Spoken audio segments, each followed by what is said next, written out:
Nahum. Nahum bab 1. Pernyataan ilahi tentang Niniwe, kitab penglihatan Nahum, orang Elkosh. Tuhan itu Allah yang cemburu. Tuhan itu pembalas dan penuh dengan kemurkaan. Tuhan membalas perbuatan para penentangnya dan menyimpan kemurkaan terhadap para musuhnya. Tuhan itu panjang sabar dan hebat kuasanya. Tuhan tidak sekali-kali membebaskan orang yang bersalah daripada menerima hukuman. Jalannya dalam angin puting beliung dan badai, dan awan ialah debu kakinya. Dia mencela laut dan mengeringkannya. Segala sungai dijadikannya kering. Basan dan Karmel merana, bunga-bunga Lebanon pun layu. Gunung-gunung menggeletar di hadapannya, dan remuklah bukit-bukit.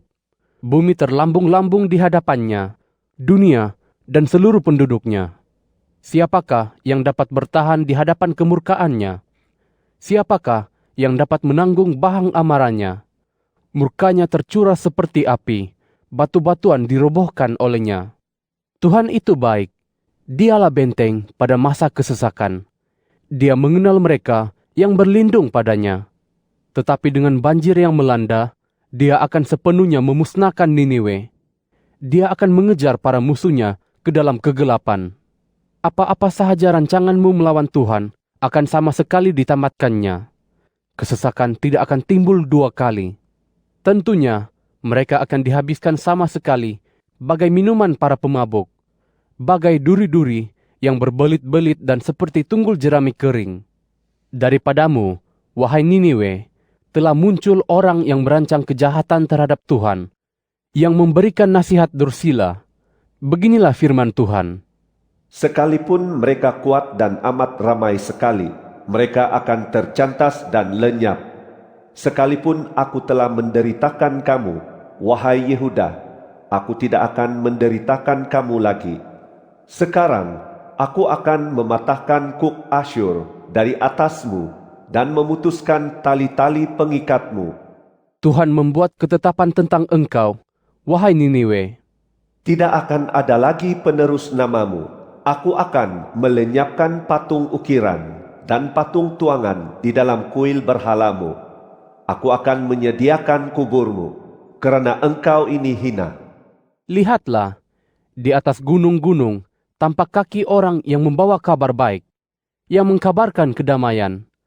Rayakanlah hari-hari perayaan kamu, wahai Yehuda, dan bayarlah nazarmu, kerana orang dursila itu tidak akan melalui kamu lagi. Mereka telah dilenyapkan sama sekali. Nahum bab 2. Sudah tiba pihak yang menguncar-ngacirkan menentang kamu. Jagalah kubu, intailah jalan, ikatlah pinggangmu, kerahkan kekuatanmu dengan bersungguh-sungguh.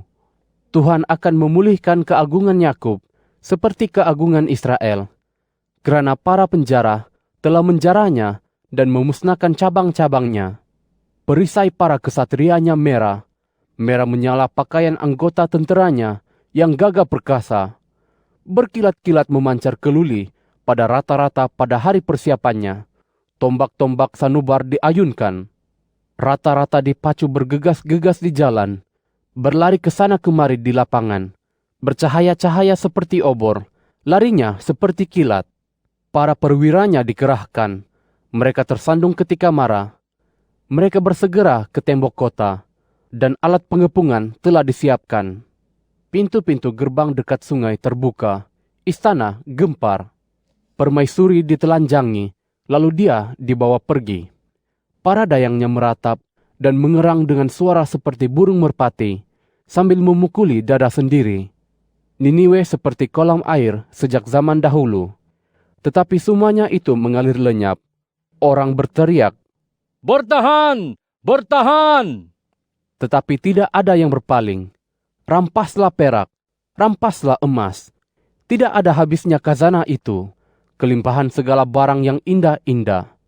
Kosong, lengang, dan tandus. Hati tawar, lutut berhantukan, nyeri sekujur pinggang, dan muka semua orang berubah menjadi pucat. Di manakah sarang singa, tempat singa muda mencari makanan, tempat singa jantan dan singa betina berjalan dengan anak singa tanpa ada yang mengusik. Singa mencabik secukupnya bagi anak-anaknya dan mencekik mangsa bagi betina-betinanya. Singa memenuhi guanya dengan mangsa dan sarangnya dengan daging yang dikoyak-koyak. Sesungguhnya, aku akan menjadi lawanmu. Demikianlah firman Tuhan alam semesta. Aku akan membakar rata-rata kamu sehingga menjadi asap, dan pedang akan melahap singa-singa mudamu. Aku akan melenyapkan mangsamu daripada muka bumi, dan suara para utusanmu tidak akan kedengaran lagi. Nahum bab 3. Malangnya kota pertumpahan darah yang syarat dengan pembohongan dan penjarahan. Terkaman juga tidak berkesudahan. Ada bunyi cemeti dan bunyi gemuruh roda. Kuda melompat, rata-rata yang melonjak.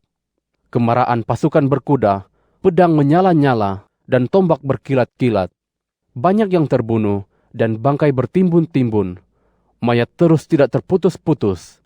Tersandung orang pada mayat-mayat itu. Semua itu karena teramat banyaknya kemungkaran si perempuan pelacur yang cantik, lemah gemalai, dan berdaya tarikan maut, yang menjual bangsa-bangsa dengan kemungkarannya dan pelbagai kaum dengan perdayaannya. Sesungguhnya, aku akan menjadi lawanmu. Demikianlah firman Tuhan alam semesta. Aku akan menyingkapkan hujung kainmu sampai ke mukamu.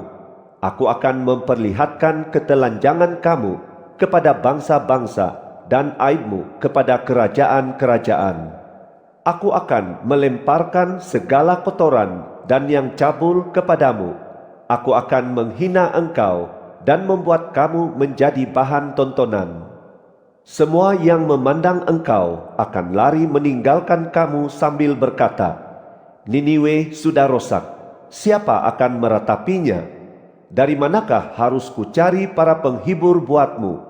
Adakah engkau lebih baik daripada Tebe, kota di pesisir sungai Nil yang dikelilingi air?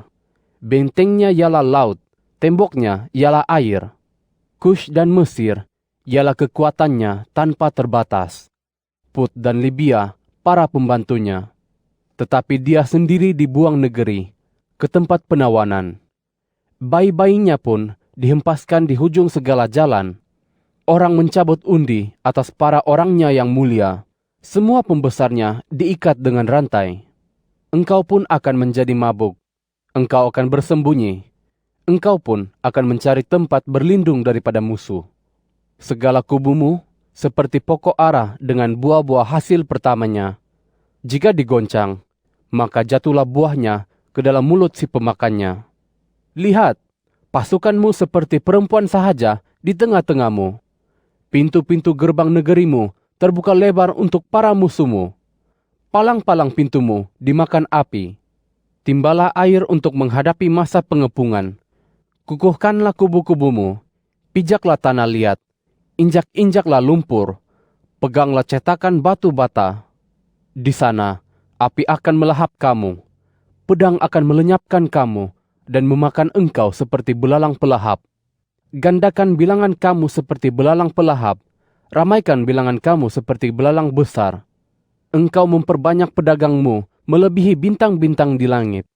Belalang pelahap telah menyerbu lalu terbang. Para bangsawan kamu seperti belalang besar. Para pegawai kamu seperti kawanan belalang yang hinggap di pagar pada hari dingin. Ketika matahari terbit, mereka lari menghilang. Tidak diketahui lagi di mana tempatnya. Para gembalamu ketiduran, wahai Raja Asyur. Para pemukamu tertidur. Pasukanmu berserakan di gunung-gunung tanpa ada yang mengumpulkan mereka. Tidak ada kesembuhan bagi lukamu. Cederamu berat. Semua orang yang mendengar kabar tentang kamu bertepuk tangan kerana engkau. Sebab siapakah yang tidak dilanda oleh kejahatanmu yang terus-menerus itu?